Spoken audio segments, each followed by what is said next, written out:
Om Shanti. Good morning. सो आज बाबा मुरली में बार बार इशारा कर रहे हैं कि बाबा को अपना वारिस बना लो।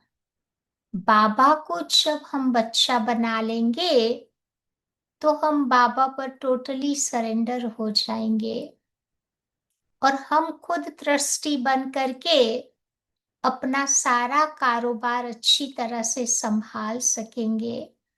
तभी तो मुरली में बाबा कई बार कहते हैं कि बच्चे, ब्रह्मा बाबा रियल ट्रस्टी था। जो परिवार में रहते हैं, अपने फैमिली के साथ रहते हैं, जो शादीशुदा है, बाबा कहते हैं उनको ब्रह्मा बाबा को फॉलो करना है। ब्रह्मा बाबा उनके आगे बेस्ट एग्जाम्पल है। लेकिन जो सिंगल है, अनमैरिड है, उनको मम्मा को फॉलो करना है। मम्मा उनके आगे बेस्ट एग्जाम्पल है। तो आज बाबा ट्रस्टी पर बार बार इशारा कर रहे हैं कि हमें बाबा का सच्चा सच्चा ट्रस्टी बनना है। जो बाबा उन बच्चों के पर ट्रस्ट कर सके। इतना गहरा ट्रस्ट, जैसे बाबा ने मम्मा को ट्रस्ट वर्दी बनाया था। ब्रह्मा बाबा का मम्मा के पर बहुत बहुत ट्रस्ट था और मम्मा ने कभी बाबा के ट्रस्ट को नहीं तोड़ा। ट्रस्ट वर्दी बनने का वो सबूत दे करके वो बाबा का सपूत बच्चा बन गई। तो बाबा आज चाहते हैं कि मेरे सब बच्चे मेरे समान ट्रस्टी बन जावे। ट्रस्टी किसको कहते हैं? तो जो बाबा के ट्रस्टी बच्चे होते हैं उनमें 7 बातें दिखाई देगी, 7 गुण होंगे। जो ट्रस्टी होते हैं, पहली बात, वो कोई प्रकार का बोझ अपने जीवन में अनुभव नहीं करेंगे। भारीपन उनके जीवन में नहीं होगा। क्योंकि व्यक्ति जब स्ट्रेस में आ जाता है, तनाव में आ जाता है, भारी होता है, तो क्या होता है? इसके जीवन की स्वीटनेस चली जाती है। सहन शक्ति कमजोर हो जाती है। उसकी लाइफ इजी नहीं रहती है, बहुत डिफिकल्ट बन जाती है। सेल्फ कॉन्फिडेंस को वो लूज कर देता है और स्वमान में वो नहीं रह सकता। इसीलिए बाबा कहते हैं कि हमें पुरुषार्थ करना है डबल लाइट बनने का। डबल लाइट कौन होते हैं? जो एंजल्स होते हैं ना, फरिश्ते, वो हमेशा डबल लाइट बताते हैं। क्योंकि फरिश्ते में कोई प्रकार का भारीपन नहीं होता। हम्म, फरिश्ते डबल लाइट है, तभी तो हमेशा फरिश्तों को उड़ता हुआ हम दिखाते हैं। फरिश्तों में एक आर्ट ऑफ फ्लाइंग है कि कैसे उड़ना है। उड़ती कला की एक जीवन में एक आर्ट है। फरिश्ते जो होते हैं वो बंधन मुक्त होते हैं। फरिश्तों में कोई प्रकार का आकर्षण नहीं होता, न शरीर में, न शरीरधारियों में, न शरीर की चीजों में, मटेरियल चीजों में। तो बाबा आया है हमें ऐसा फरिश्ता बनाने। तो जो ट्रस्टी होगा वो अपने को फरिश्ता समझेगा। उड़ती कला का, आगे बढ़ने का सदैव अपने जीवन में अनुभव करता रहेगा। दूसरी बात, जो ट्रस्टी होते हैं उनमें निमित्तपन का भाव होता है। मैं कुछ नहीं कर रहा हूं, बाबा करवा रहा है। कभी मैं शब्द का प्रयोग नहीं करेगा। बाबा ने किया, बाबा ने करवाया, बाबा ने प्रेरणा दी। उसके मुख से बार बार बाबा बाबा बाबा शब्द निकलेगा। मैं और मेरेपन के भाव से वो टोटली फ्री होगा। क्यों? क्योंकि उनका बाबा में बहुत गहरा विश्वास होता है। बाबा के साथ साथ खुद में भी उसके अंदर विश्वास होगा। समय, प्रेजेंट टाइम जो चल रहा है, कल्याणकारी समय है, तो समय पर भी उसका टोटली भरोसा होता है कि कल्याणकारी समय में कुछ भी हमारा अकल्याण नहीं हो सकता। बाबा के परिवार में भी उसका भरोसा होगा। बाबा के ज्ञान में भी पूरा पूरा विश्वास होगा।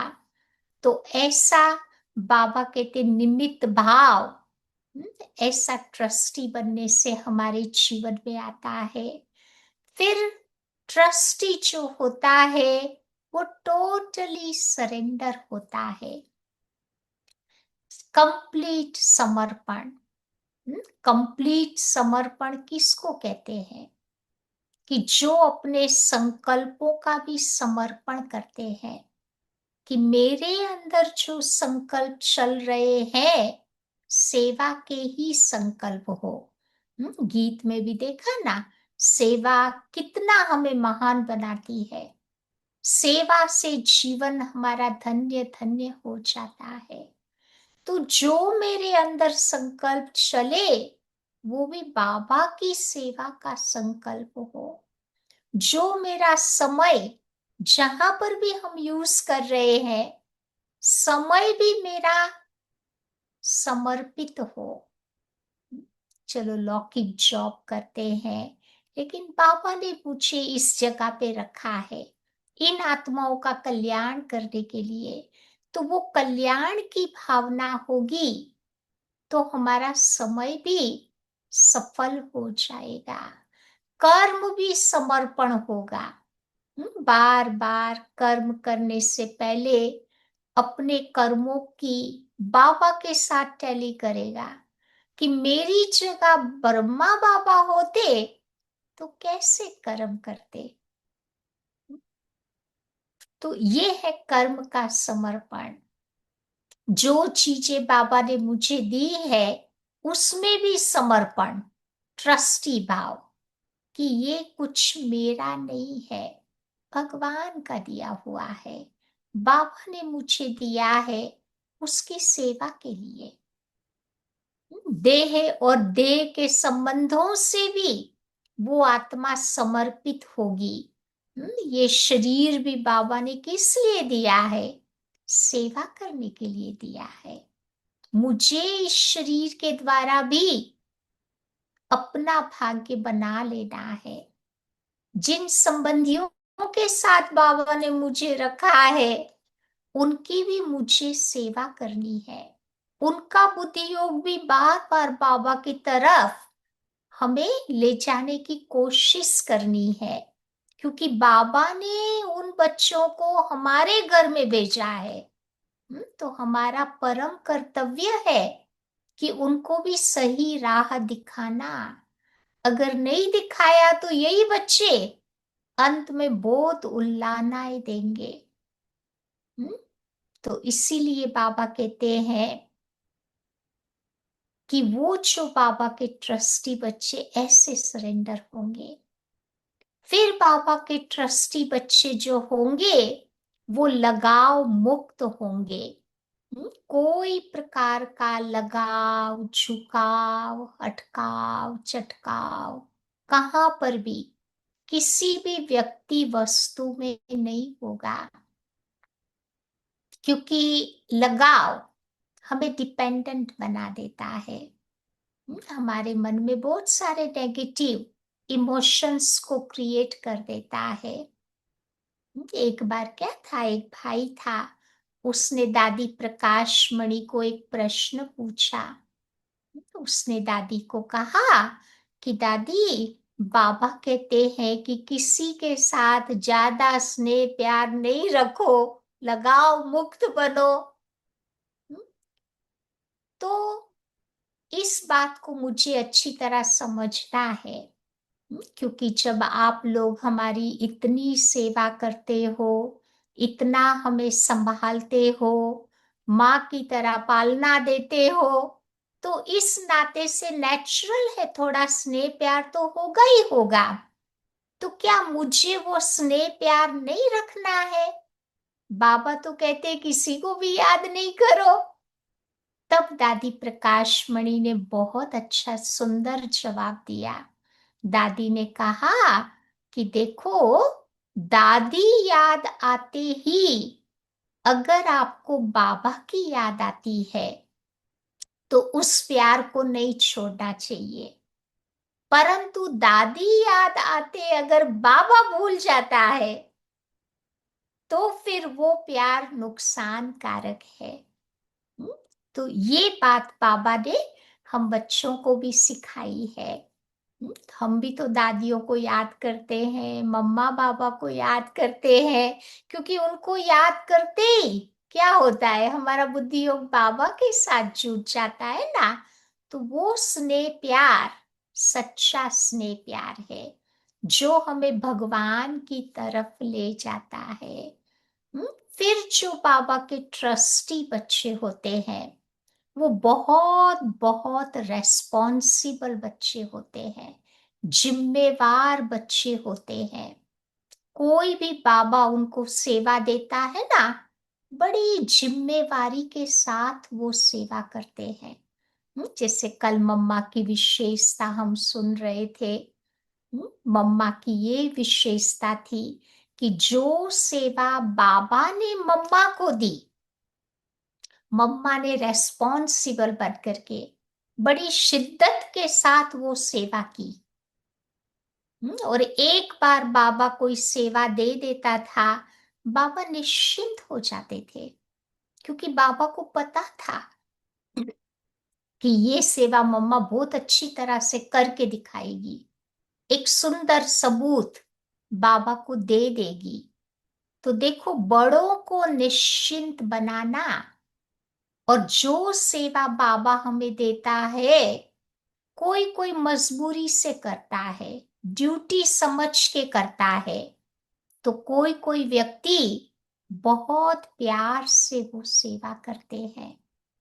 आपको निश्चिंत बना देते हैं। नहीं तो कई बार कोई ढंग से काम नहीं करता है, टाइम एनर्जी नहीं लगाता है, तो बार बार संकल्प चलते हैं कि पता नहीं ये काम होगा कि नहीं, होगा कि नहीं। तो ये व्यर्थ संकल्प चले ना, तो उसका बोझा किसके पर लगा? जिसने ठीक से नहीं किया। तो बाबा ये हमें एक आर्ट सिखाते हैं कि बाबा के ट्रस्टी बच्चे रेस्पॉन्सिबल होंगे। अपनी जिम्मेवारी को समझकर जो सेवा उनको मिलती है, बहुत प्यार से उस सेवा को वो निभाएंगे।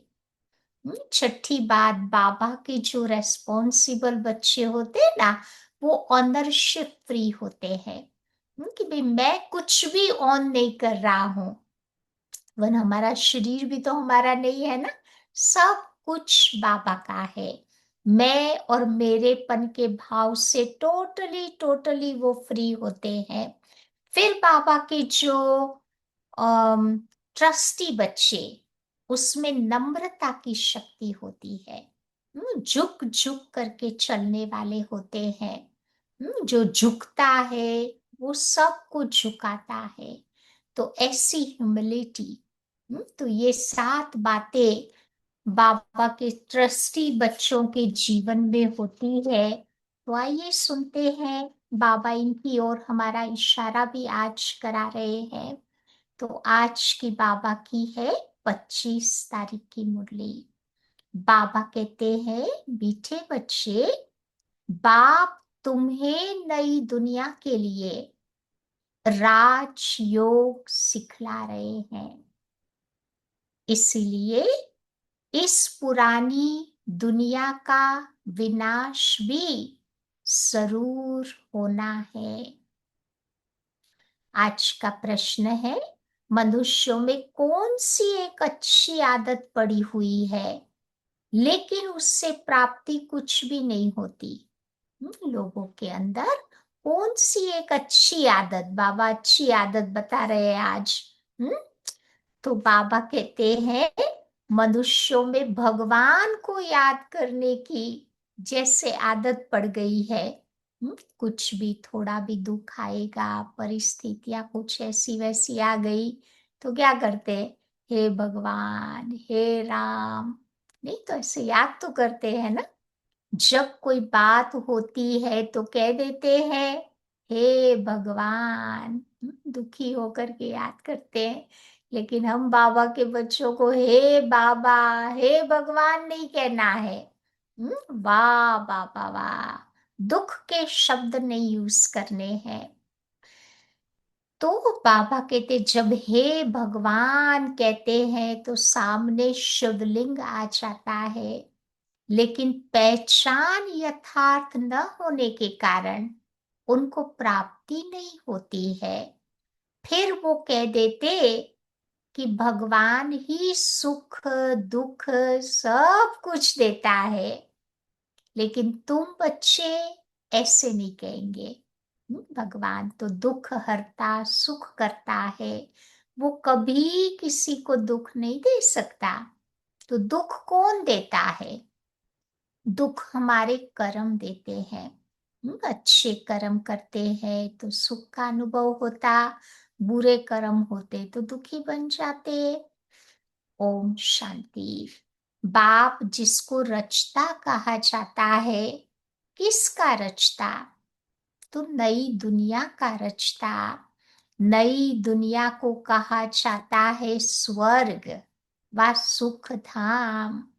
नाम देते हैं परंतु समझते नहीं है। श्री कृष्ण के मंदिर को भी सुख धाम कहते हैं। अब वो हो गया छोटा मंदिर। मंदिर तो छोटा ही होता है ना, जिसमें एक मूर्ति होती है। लेकिन हमारा सुखधाम स्वर्ग इतनी बड़ी दुनिया है ना। तो बुद्धि में ये नहीं आता कि वो तो विश्व का मालिक था, भारत में ही रहने वाला था। तुमको भी पहले कुछ भी तो पता नहीं था। बाबा को तो सब कुछ पता है। वो सृष्टि के आदि मध्य अंत को जानते हैं। अभी तुम बच्चे जानते हो कि दुनिया में तो ये किसी को पता नहीं कि ब्रह्मा विष्णु शंकर कौन है। कल मम्मा की मुरली में सुनते थे ना मजे की बात। हम्म, विष्णु और शंकर हमारे कौन है? अंकल लगते हैं, ताया जी। तो शिव तो है ऊंचते ऊंच भगवान। अच्छा, फिर प्रजापिता ब्रह्मा कहाँ से आया? है तो मनुष्य ही। प्रजापिता ब्रह्मा तो जरूर यहाँ ही चाहिए ना, जिससे ब्राह्मण पैदा हो। प्रजापिता माना ही मुख से एडॉप्ट करने वाला। तुम बच्चे हो मुख वंशावली। ब्रह्मा के मुख के द्वारा जो ज्ञान मिला, जिसको धारण करते हैं, वो मुख वंशावली हो गए।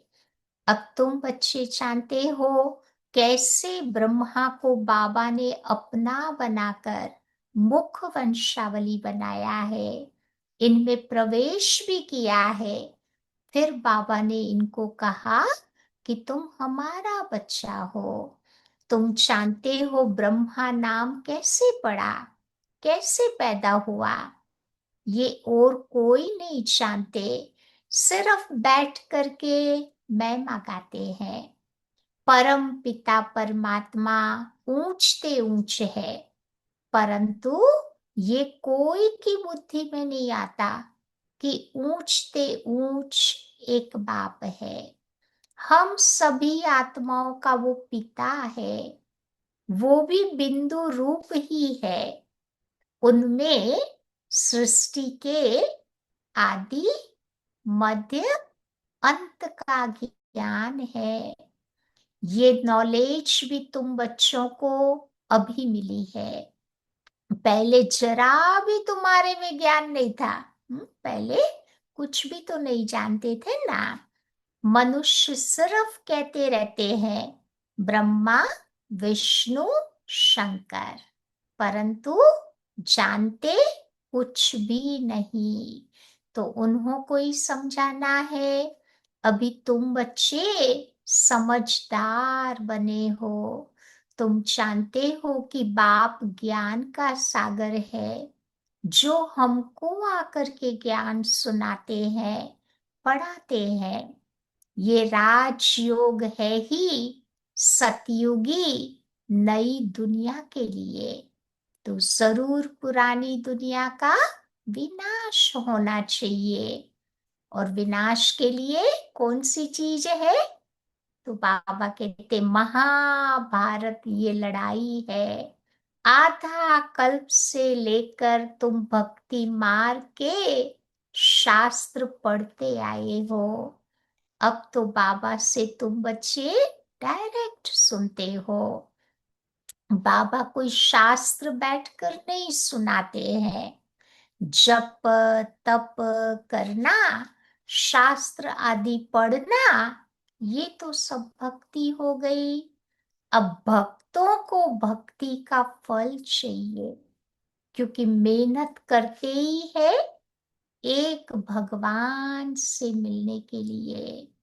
परंतु ज्ञान से होती है सदगति। भक्ति करते करते और ही दूर हो गए भगवान से। अब ज्ञान से बाबा कहते सदगति होती। तो ज्ञान और भक्ति दोनों इकट्ठा चल न सके। अभी तो है ही भक्ति का राज्य, सब भगत है। हर एक के मुख से ओ गॉड फादर जरूर निकलेगा, स्पेशली दुख के टाइम पर ओ गॉड फादर जरूर निकलेगा। अब तुम बच्चे जानते हो कि बाबा ने तुम्हें अपना परिचय दिया है।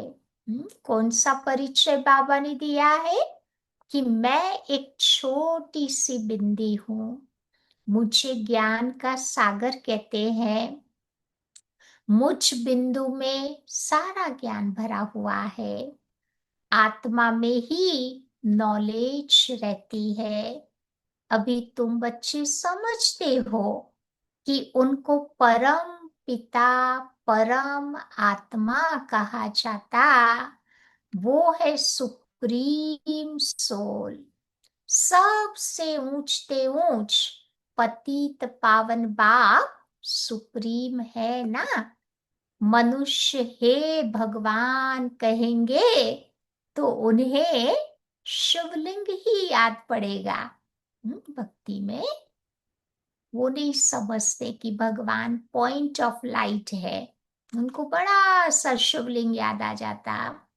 वो भी यथार्थ रीति से नहीं, एक जैसे कि आदत पड़ गई है कि भगवान को याद करना है।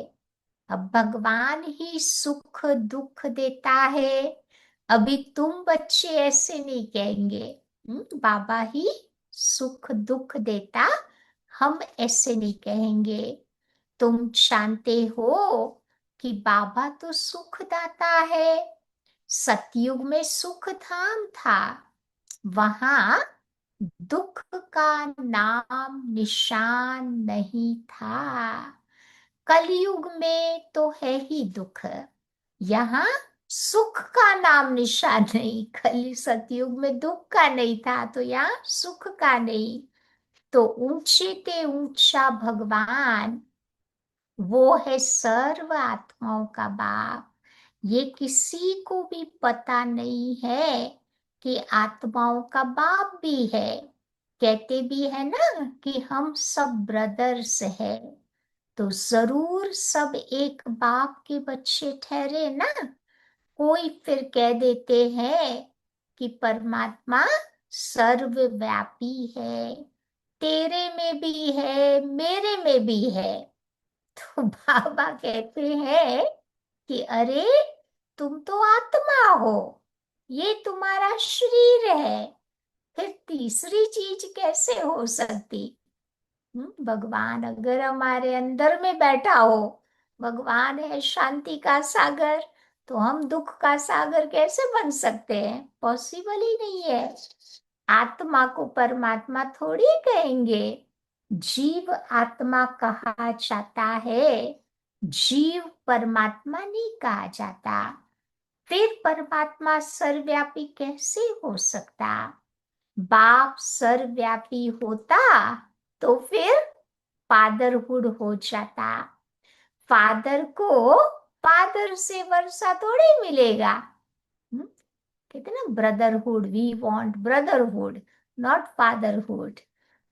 बाप से तो बच्चा ही वर्षा लेगा। सब फादर कैसे हो सकते हैं? इतनी छोटी सी बात भी कोई की समझ में नहीं आती है।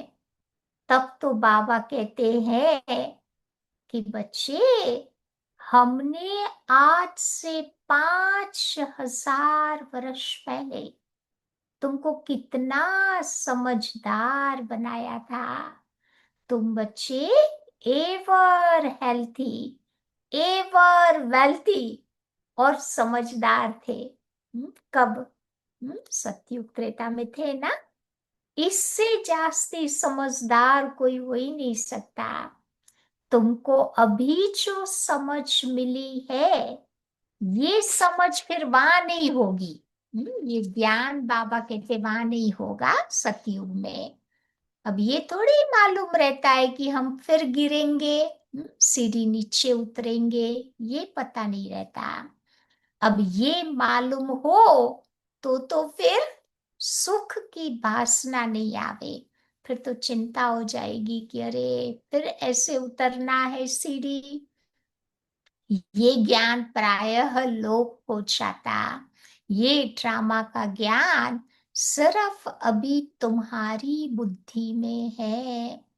तो ब्राह्मण ही तो अधिकारी रहते हैं ना। तुम्हारी बुद्धि में है कि अब हम ब्राह्मण वर्ण के हैं।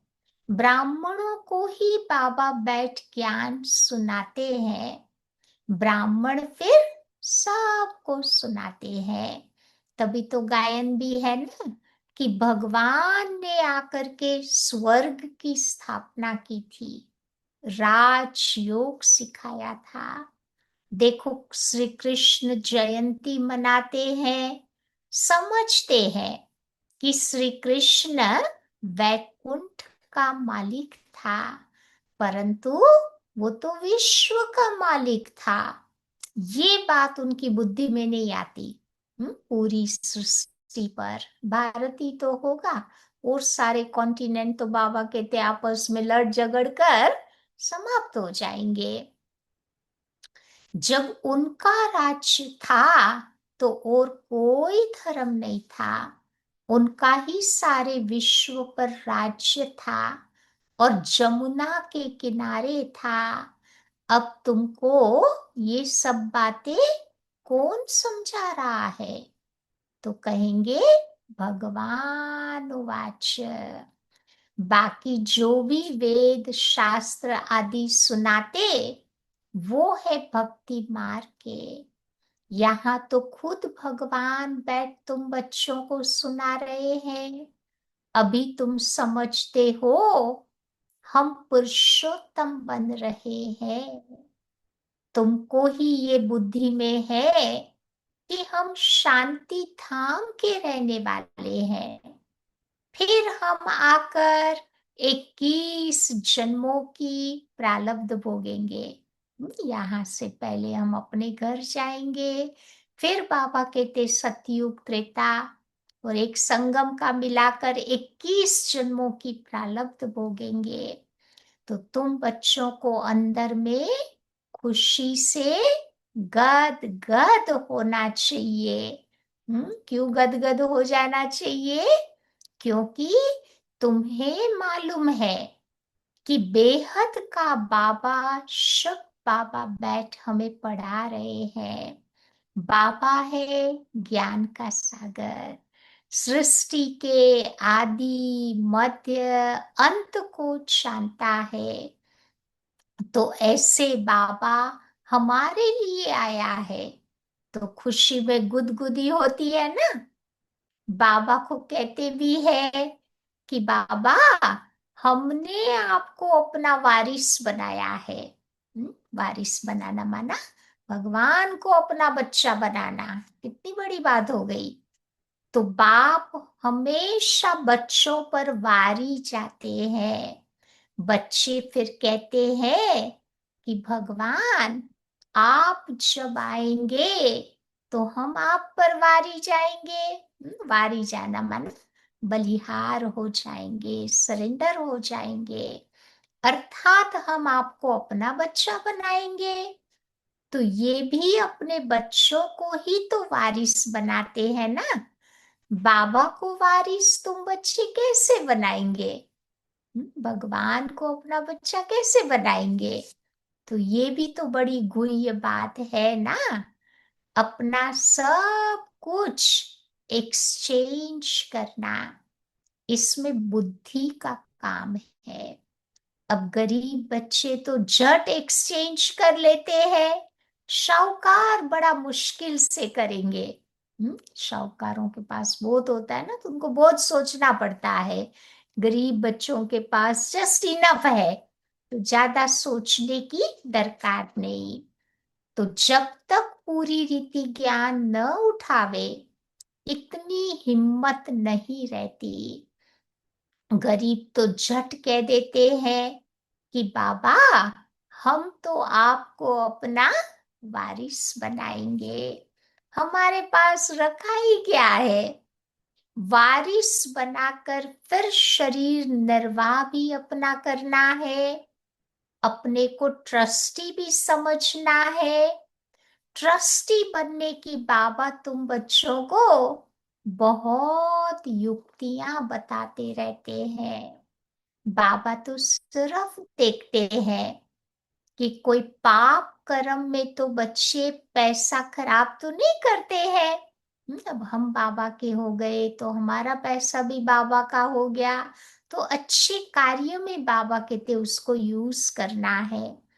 हमने किसी को पैसा दिया, वो व्यक्ति ने जाके मीट खरीद किया, अल्कोहल खरीद किया, हम्म, तो वो खाने पीने से उसके ऊपर जो पाप चढ़ेगा, आधा शेयर मेरा भी बन जाएगा, क्योंकि मैंने उसको पैसा दिया। इसीलिए बाबा कहते किसी को पैसा अभी नहीं देना है, उससे तो अच्छा है कोई चीज ला करके दे दो, ताकि हमारे पाप कर्म नहीं बने। तो मनुष्य को पुण्य आत्मा बनाने में अब अपना पैसा लगाना है। सर्विस भी देखो तुम बच्चों को कायदेसर करनी है। हम्म, कई देखो सर्विस करते हैं ना, अपने मन मत के अनुसार करते हैं, सबकी दुआएं लेकर के सेवा नहीं करते ना, तो फिर वो सेवा बाबा कहते सफल भी तो नहीं होती है ना। तो बाबा की जो भी सेवा हम करें, बाबा की श्रीमत अनुसार बड़ों की दुआएं लेकर के वो सेवा करते हैं, तो उसमें बाबा कहते सफलता मिलती है। तो इसीलिए बाबा कहते कि सर्विस भी बाबा की कायदेसर करना है। ये पूरी जांच करेंगे फिर बाबा तुमको राय देंगे। ये भी तो धंधे में ईश्वर अर्थ तुम पहले निकालते थे ना, लौकिक धंधा करते थे ना, तो उसमें भी नहीं सर्टन परसेंटेज हम निकालते थे भगवान के लिए। भगवान के अच्छे कर कार्य के लिए चैरिटी करते थे।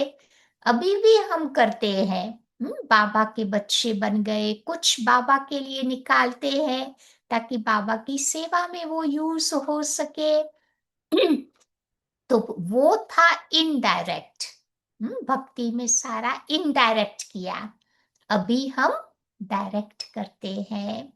मनुष्य समझते हैं कि हम जो कुछ करते हैं उनका फल ईश्वर हमें दूसरे जन्म में देते हैं। कोई गरीब दुखी है तो समझेंगे कि इसका कर्म ही कुछ ऐसा किया हुआ है। अच्छे कर्म करते हैं तो अच्छे घरों में, संस्कारी घरों में जन्म होता, कईयों का जन्म आप देखो ऐसे ऐसे घरों में होते हैं जहाँ बच्चों को कोई संस्कार नहीं मिलता। तो बाबा कहते हैं अच्छे कर्म किए हैं तो सुखी है। बाबा तुम बच्चों को कर्मों की गति पर बैठ समझाते हैं। रावण राज्य में तुम्हारे सब कर्म विकर्म हो जाते। सतयुग और त्रेता में रावण ही नहीं है, इसीलिए वहां पर कोई तुम्हारे कर्म विकर्म नहीं होता। यहाँ पर जो अच्छे कर्म करते हैं उनका अल्पकाल के लिए सुख मिल जाता, फिर भी कोई न कोई रोग खिटपिट आदि तो रहता ही है, क्योंकि अल्पकाल का सुख है।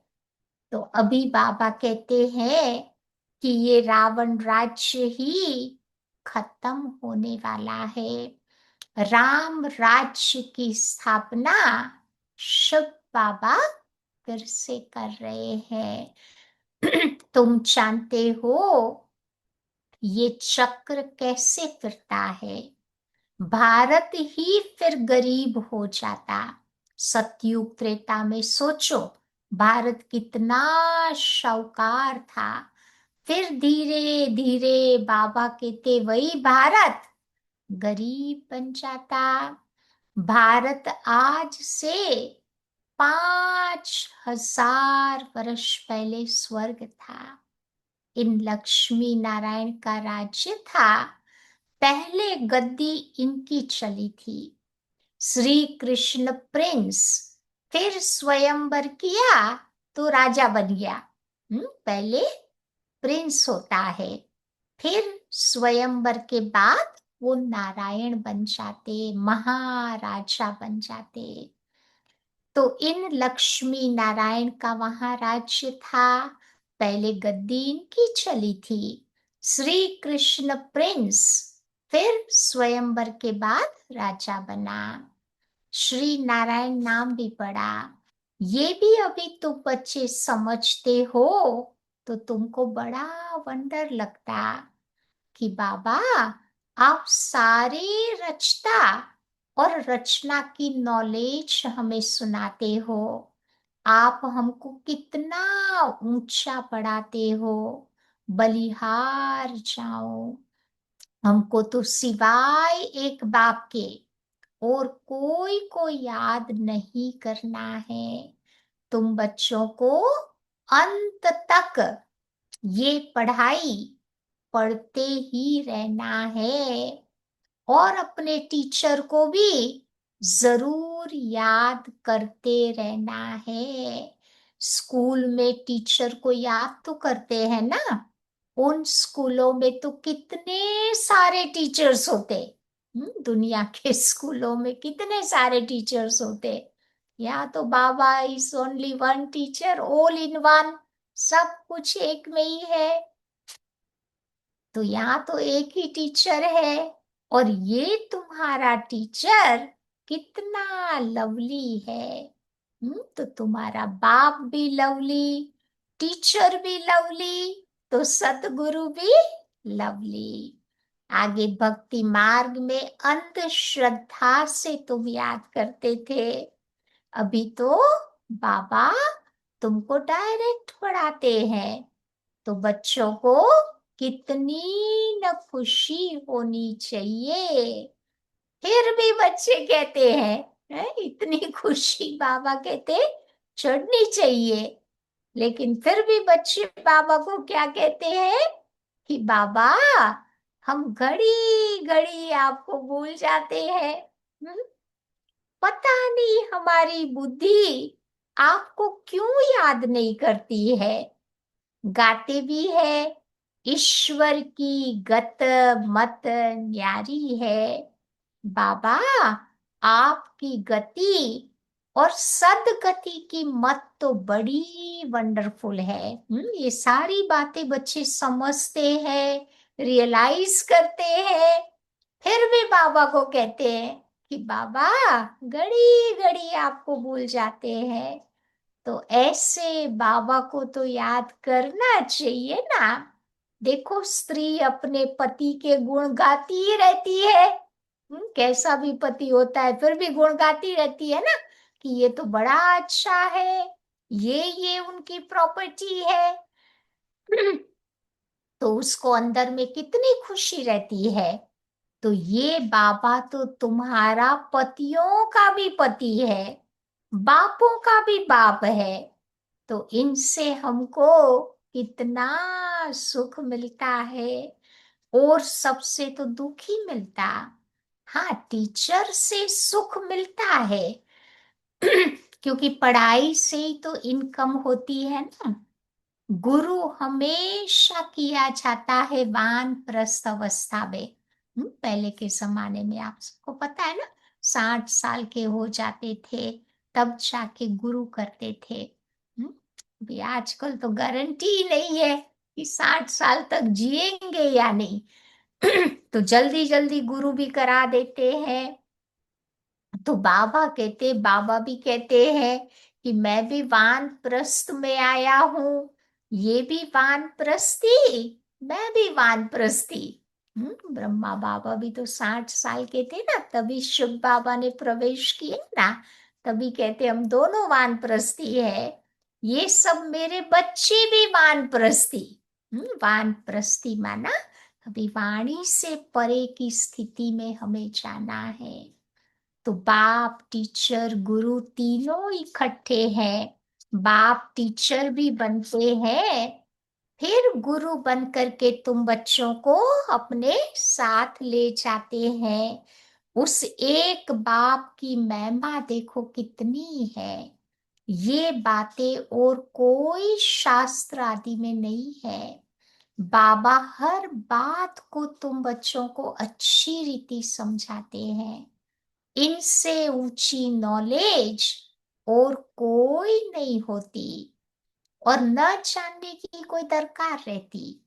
हम सब कुछ जान करके विश्व का मालिक बन जाते हैं, और जास्ती क्या करेंगे।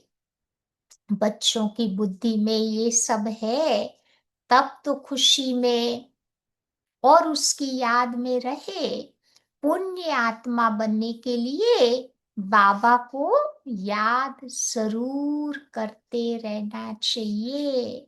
माया का धर्म है तुम्हारा योग तोड़ना। योग में ही तो माया विघन डालती है ना। फिर बाबा को भूल जाते हो, फिर माया के तूफान बहुत आते हैं। ये सब बातें बाबा कहते इस ड्रामा में नूंद है। सबसे आगे तो ये है। तो इनको तो सब अनुभव होते हैं ना। तभी ब्रह्मा बाबा साकार में थे ना, तब कहते थे कि बच्चे मैं तो ट्रेन का इंजन हूं। तो सब बातें पहले मेरे आगे आती है, फिर मैं अपने अनुभव से बच्चों को समझाता हूँ। मेरे पास जब आए तब तो मैं सबको समझाऊं ना। ये सब माया के तूफान आएंगे। बाबा के पास भी आए थे, तुम्हारे पास भी आएंगे। माया का काम ही है तूफान मचाना। लेकिन योग अगर तुम्हारा लगा रहे तो कर्मातीत अवस्था हो जाएगी, फिर हम यहाँ रह न सके।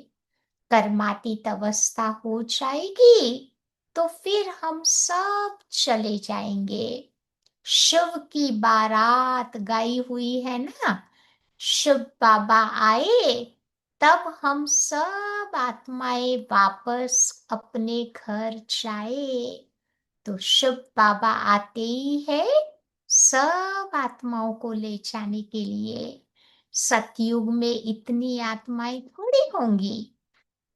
अच्छा, मीठे मीठे सिकीलते बच्चों प्रति मात पिता बाप दादा का याद प्यार और गुड मॉर्निंग। रूहानी बाप की रूहानी बच्चों को नमस्ते, और रूहानी बच्चों की रूहानी बाप को याद प्यार और नमस्ते। आज की धारणा पॉइंट है, पहली बात बाबा बताते हैं, शुभ बाबा को अपना वारिस बनाकर सब कुछ एक्सचेंज कर देना है। पुरानी चीजें समझो बाबा की है, मेरी कुछ नहीं है, फिर ट्रस्टी बन के उसको बाबा कहते संभालनी है। बाबा को अपना वारिस बनाकर शरीर निर्वाह भी करना है। बाबा को अपना बच्चा बनाकर जो लौकिक काम है वो तो करना ही है, ट्रस्टी समझ करके रहना भी है। पैसे कोई भी पाप कर्म में तुम्हें नहीं लगाने हैं। कोई भी गलत काम हमारे पैसों से नहीं करना है, क्योंकि अब सब कुछ भगवान का हो गया, तो अच्छे कार्य में वो लगने चाहिए। दूसरी बात, अंदर खुशी में गुदगुदी होती रहे, रोमांच खड़े होते रहे कि स्वयं ज्ञान का सागर बाबा बैठ हमको पढ़ा रहे हैं। पुण्य आत्मा बनने के लिए याद में रहना है और माया के तूफानों से कभी भी डरना नहीं है। आज का वरदान है सत्यता के आधार पर एक बाबा को प्रत्यक्ष करने वाले निर्भय ऑथोरिटी स्वरूप भव। सत्यता ही प्रत्यक्षता का आधार है। सत्यता की शक्ति से ही बाबा को ग्लोरीफाई कर पाएंगे। बाबा को प्रत्यक्ष करने के लिए निर्भय और ऑथोरिटी स्वरूप बन करके बोलो, संकोच से नहीं बोलो। ज्ञान की बातें ऑथोरिटी से बाबा कहते समझाओ। संकोच नहीं करो कि लोग क्या कहेंगे, सुनेंगे या नहीं, पता नहीं उनका रिएक्शन क्या होगा। ये सारे विचार बाबा कहते उस समय नहीं हो।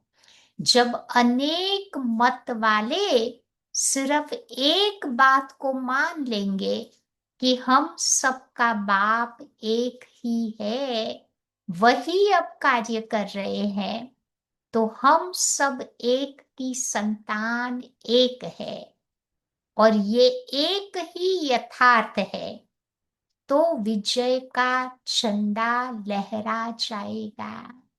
तो इसी संकल्प से मुक्ति धाम जाएंगे और फिर जब अपना अपना पार्ट बचाने भी आएंगे, तो पहले पहले यही संस्कार इमर्ज होंगे कि गॉड इज वन, और यही गोल्डन एज की स्मृति है।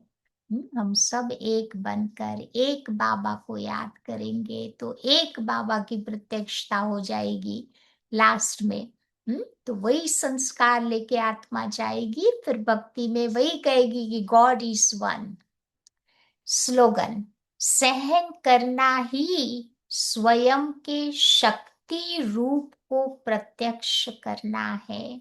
ज्ञान योग की परख ही यही है, सहनशीलता। आज की अव्यक्ति पॉइंट है, जैसे ये देह स्पष्ट दिखाई देती है, वैसे अपनी आत्मा का स्वरूप भी स्पष्ट दिखाई दे, अनुभव में आए। मस्तक अर्थात बुद्धि की स्मृति व दृष्टि के सिवाय आत्मिक स्वरूप के और कुछ भी दिखाई न दे, न स्मृति में आए। ऐसे निरंतर तपस्वी बनो, तब हर आत्मा के प्रति कल्याण का शुभ संकल्प उत्पन्न होगा। भल कोई अपने संस्कार स्वभाव के वश आपके पुरुषार्थ में परीक्षा के निमित्त बना हुआ हो, उसके प्रति भी सदा कल्याण का संकल्प उत्पन्न हो। क्योंकि वैरायटी आत्माएँ इस जीवन में मिलेंगी। कोई हमारा टेस्ट लेने वाले भी होंगे, कोई बाबा कहते हैं हमारी सहयोगी भी होंगी, कोई आत्माएँ जो हमें पसंद नहीं भी करेगी, लेकिन बाबा कहते सबके प्रति कल्याण की भावना रखनी है। ठीक है? तो आज सारा दिन क्या याद दिलाएँगे हम कौन है? ट्रस्टी है। जो ट्रस्टी की क्वालिटीज़ हमने डिस्कस की, आप भी उसके ऊपर सोचना, और देखना कि वो सारी क्वालिटीज़ कहाँ तक मेरे जीवन में आ रही है, कहाँ तक हम ब्रह्मा बाबा को फॉलो कर रहे हैं। ठीक है? तो ये थी आज की बाबा की प्यारी सी मुरली।